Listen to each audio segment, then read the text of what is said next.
Assalamualaikum warahmatullahi wabarakatuh.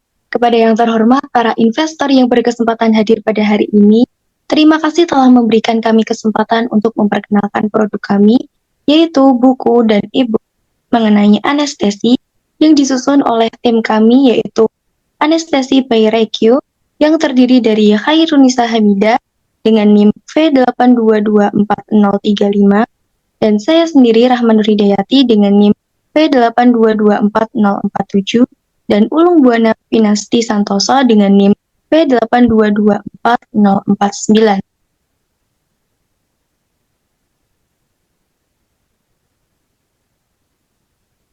Selanjutnya, saya akan memaparkan mengenai latar belakang startup ini.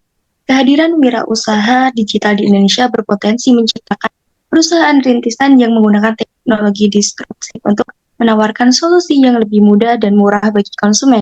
Wirausaha ini mengubah peluang menjadi tantangan ekonomi dan ketika dipadukan dengan kompetensi teknologi terbentuklah technopreneurship.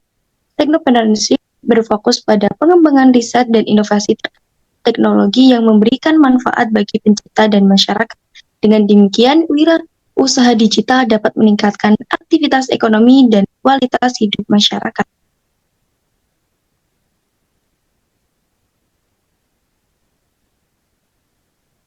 Lalu ada deskripsi startup kami. Perusahaan perintis atau startup tengah mendapat sorotan besar dalam beberapa waktu terakhir dikarenakan model bisnis inovatif yang selalu menjadi landasan penting dalam setiap pelaksanaan bisnis oleh para startup.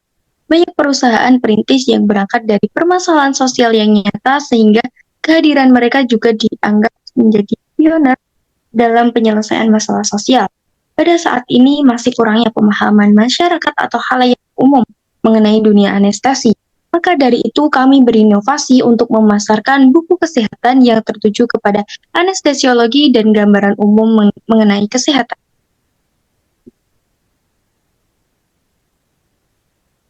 Selanjutnya, target pasar kami. Target pasar kami adalah masyarakat umum yang tertarik pada buku kesehatan khususnya tentang anestesiologi. Nah, dalam pemasaran ini, kami mengutamakan penggunaan bahasa yang mudah dipahami dengan gaya infografis yang relevan. Hal ini bertujuan untuk menarik minat pembaca dan membangun rasa urgensi, sehingga mereka merasa terhubung secara emosional dan terdorong untuk menjelajahi isi buku kami.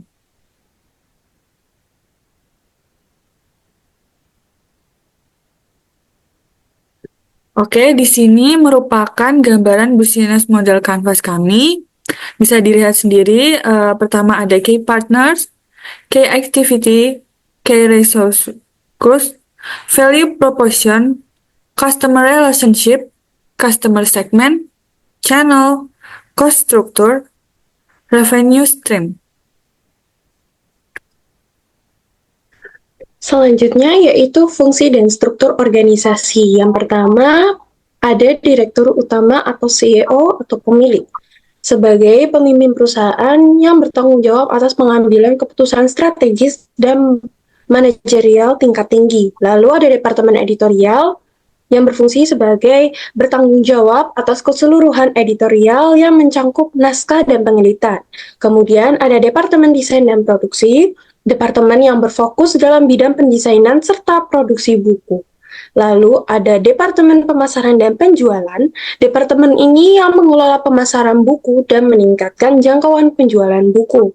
Lalu yang terakhir ada departemen keuangan dan administrasi, yang mana departemen ini mengatur anggaran, biaya produksi, laba perusahaan, serta pengelolaan biaya administratif lainnya.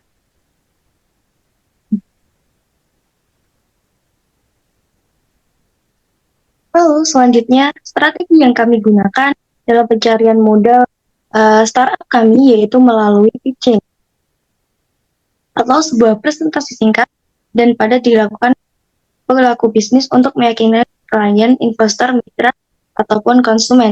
Kami ada 4. Yang pertama, memahami secara mendalam bisnis yang akan dikembangkan. Yang kedua, mempresentasikan secara singkat dan padat mengenai isi dari startup kami. Yang ketiga, ada mempersiapkan presentasi yang menarik, tidak hanya presentasi yang singkat dan padat saja, tapi harus menarik perhatian para investor. Yang keempat, memilih mitra yang dapat menjadi bagian dari bisnis. Memilih mitra ini seperti mencari keuntungan yang berlebih.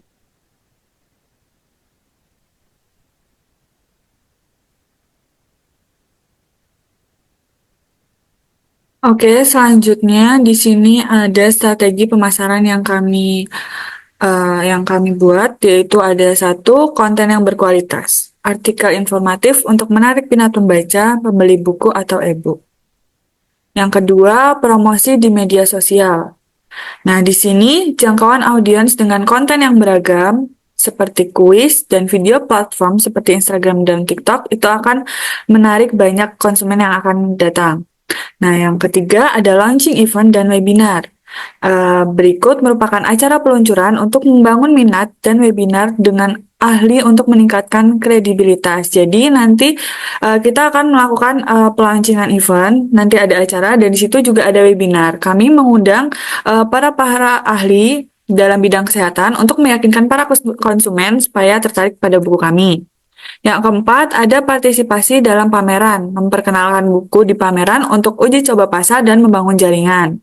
Nah, dengan adanya pameran ini, kami selaku tim produksi juga akan melakukan uji coba pasar yang akan membangun jaringan-jaringan atau koneksi yang akan berguna bagi produk kami nanti.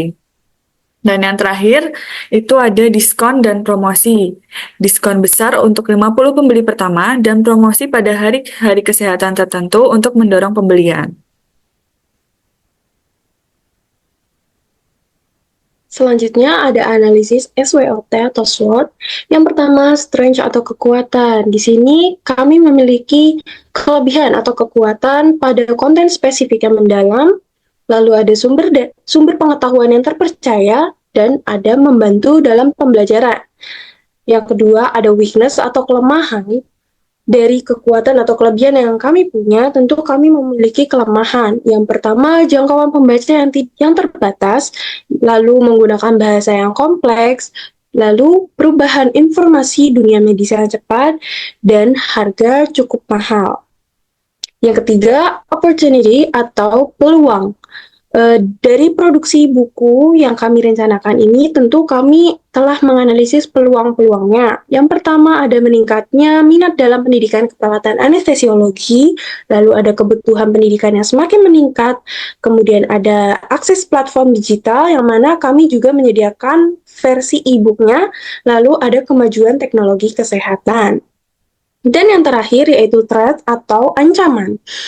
Tentu dari produksi buku ini kami juga memiliki ancaman yaitu persaingan buku dan sumber digital, lalu ada perkembangan metode baru, dan tuntutan informasi yang cepat dan praktis.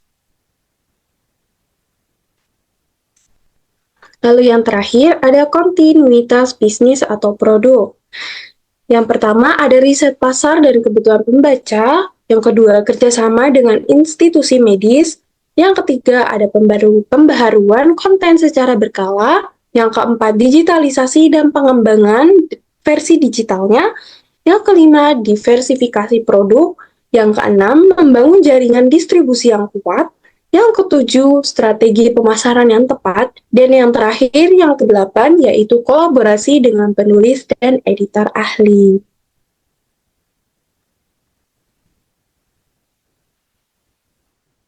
Itu tadi pemaparan mengenai produk startup kami, yaitu buku dan e-book anestesiologi. Kami paham masih terdapat kekurangan, namun di sisi lain kami juga sangat yakin akan produk ini. Oleh karena itu, mari untuk para investor untuk berkolaborasi dengan kami. Sekian dari kami. Wassalamualaikum warahmatullahi wabarakatuh.